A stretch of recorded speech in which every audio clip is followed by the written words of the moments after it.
Hi mga mamshi, part 2 na po tayo kung paano gawin yung ating dishwashing liquid. Sabado ng hapon ko po siya ginawa.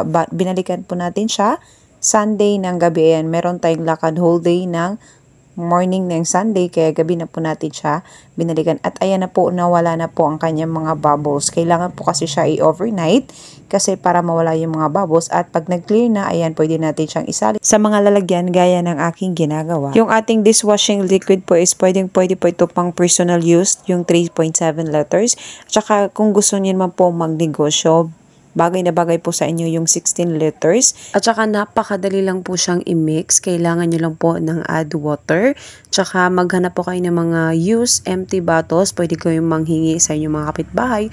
Or kayo po mismo, umiinom naman po tayo ng mga mineral water. So pwede po yan.